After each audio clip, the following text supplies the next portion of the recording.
Hi everyone, my name is Lloyd. But before I start, I want to acknowledge all the men in the house, and if you can stand up, I've been to a lot of these events. Can I have all the men standing up, please?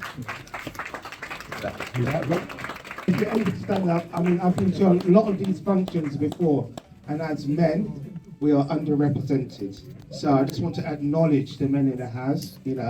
Black men and mental health is very important, and it's something that we really need to discuss and talk more about. Could everybody sit down, apart from the Black Men Consortium? Oh,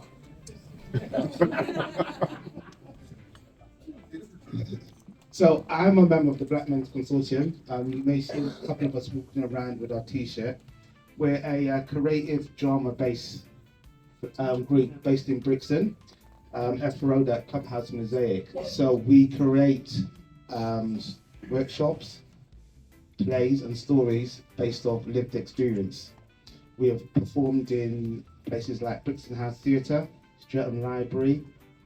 We've tackled those difficult conversations that people need to hear with commissioners and with each other as men. We meet every Monday, 6 to 9 at, as I said, Clubhouse Mosaic on Effa Road. If I ask one of the guys just to say something.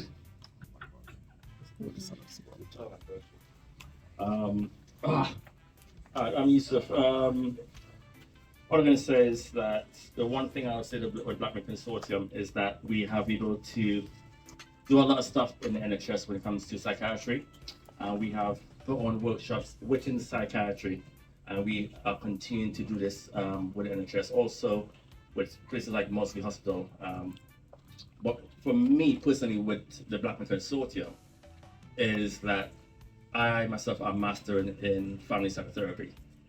And the one thing that it has done for me, it has allowed me to expand all the things I'm learning and to try and bring it into a space and see how well it works with not just Black men, but with people of color, and to identify things that are not working within our community and to try and tune it or refine it that it works for us. So that's the one thing I've got to give it up for the Black Men Consortium.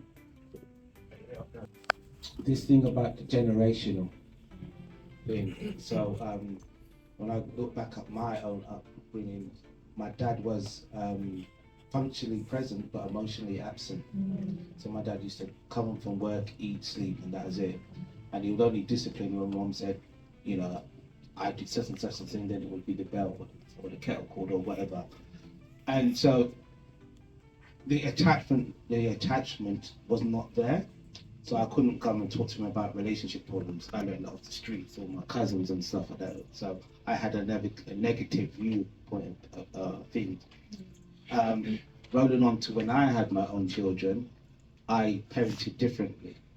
So when my son was in relationships and he broke up with his partner, I used to say, it's okay to cry. Cry, I would hug my son. I would tell my son that I love him. I would tell my son that I'm there for him and my daughter as well, which I didn't really get that from my parents during that time, Now that I'm older, I'm able to have those real deep depth conversations with both my parents, and, the kind of, I wouldn't say the excuse, but the response I get from my parents was, times was hard then. Racism was strong. Just because I had eight of uno, as my mom would say, just because that didn't mean I didn't love you, And often my mom would say to me, I was different because I always got on and I coped and I managed, but I still needed that kind of my mum to hold me, that kind of affection touch. So one of the reasons I would say that I grew my hair was that I used to see my mum sit down with my sister and plait her hair all the time, and they would be talking and they would be laughing. I didn't get that. So I grew my hair hoping that I would get that same experience. True story though, do you know what I mean? So, so I think we need to examine the generation kind of way that trauma was transmitted, because when I spoke to both my parents, how their parents dealt with them was totally different. It was serious, it was almost cold. And I wouldn't want that growing up for my parent. Self-care. spending time with the Black Men Consortium because when I first joined them, I couldn't sit in a room with men or other men. I couldn't hug another man. I couldn't share my intimate thoughts and feeling and be vulnerable. Now I'm able to do that, and that's through just the, the interaction that I have with them. We laugh, we joke, we go on holiday, we eat, and it's just, Monday wouldn't be a Monday if I'm not with these guys. So even if I don't turn up, I'll get a text. Are you okay? We haven't seen you, just checking in on you, and that's worth $1 million for me. So that's for me. I'm talking from my own personal experiences. That mistrust of the healthcare professional, the doctors. So many years ago, I was prescribed blood pressure tablets, and I had a reaction to it where I'll get pains in my joints, and I went back to the GP and I said, look, I'm getting all this pain, and I think there's a correlation between the medication and the thing. And the GP, this is no word of lie, looked at me and he said, "Oh, Mr. Curtis, this should be fine for you because this medication is designed and made for black people." Yes, and older people.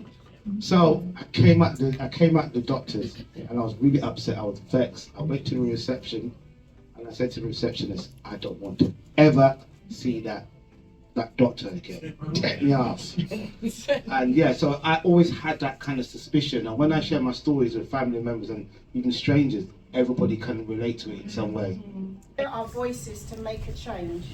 In my opinion, this is just my viewpoint, we need to get the NHS to listen to us. So we need to, however way we do it, is have a voice on integrated boards. That's a start. We need to develop our own practices and get it out there. So the younger me wouldn't have had. The younger me would have walked around with a lot of anger, a lot of trauma, and life experiences that I've been through. So a death of my sister through domestic violence, that really kind of knocked me for six. Relationships, feelings of inadequacy. Yeah, and just one day I was just talking to some friends and said, I need therapy.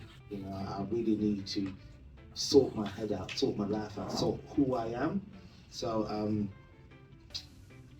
I contacted some therapists, met a wonderful therapist. I just went there and I just talk.